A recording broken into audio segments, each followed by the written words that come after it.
आए भैया आप सबके बीच एक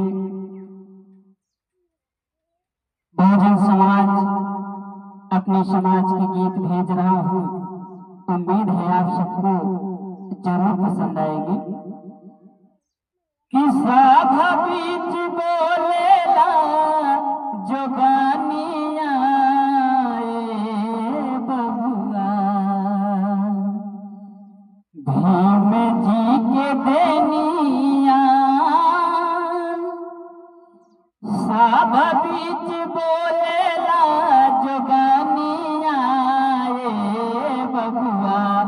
भीम जी के देनिया सभा बीच बोलेला जोगानिया बबुआ भीम जी के देनिया दलितन के मिटल परेशानिया बबुआ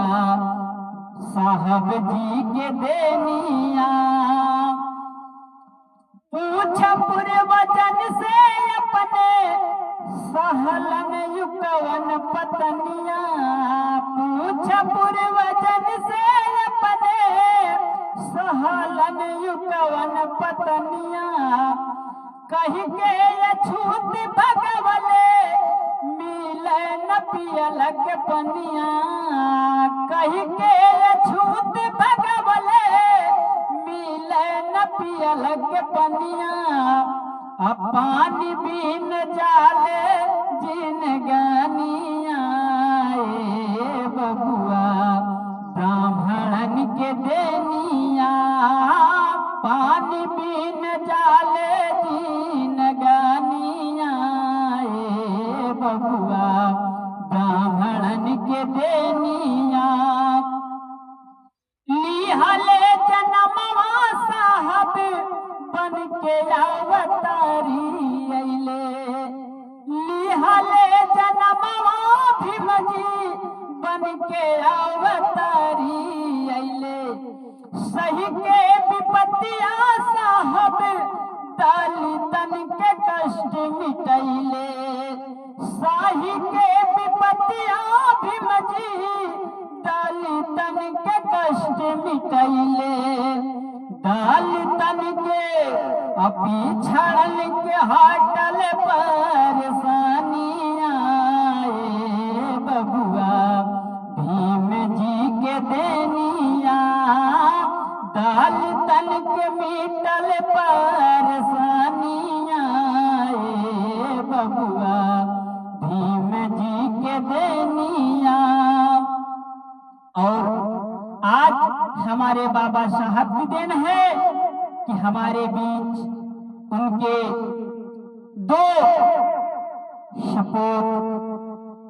आज उन्हीं की राहों पे चलने वाले हमारे आपके बीच में जन्म ले लिए हैं, जिनको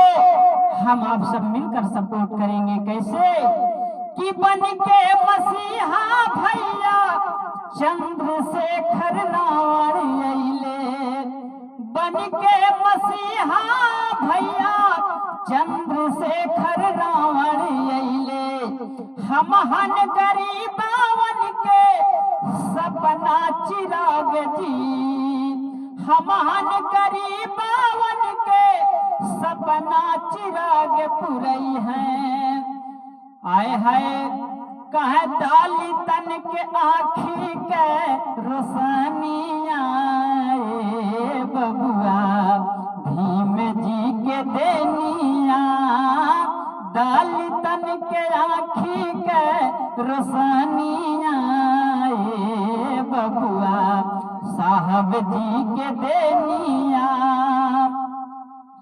साभा बीच बोलेला जो बनिया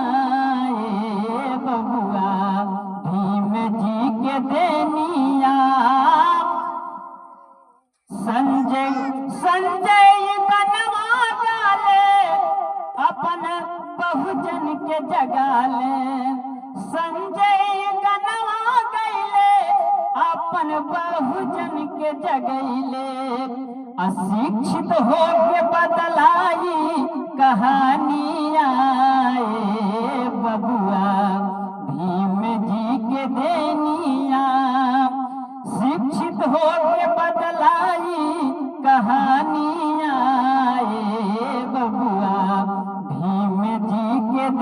बनिया सभा बीच बोलेला जो बनिया ए बबुआ भीम जी के बनिया दलितन के मिटल परेशानिया ए बबुआ साहब जी के देनिया। अगर आप सबको गीत अच्छी लगे तो इसको ज्यादा से ज्यादा शेयर कीजिए, इतना शेयर कीजिए कि हमारे चंद्रशेखर रावण भैया और चिराग पासवान भैया के पास तक ये गीत जाना चाहिए। धन्यवाद।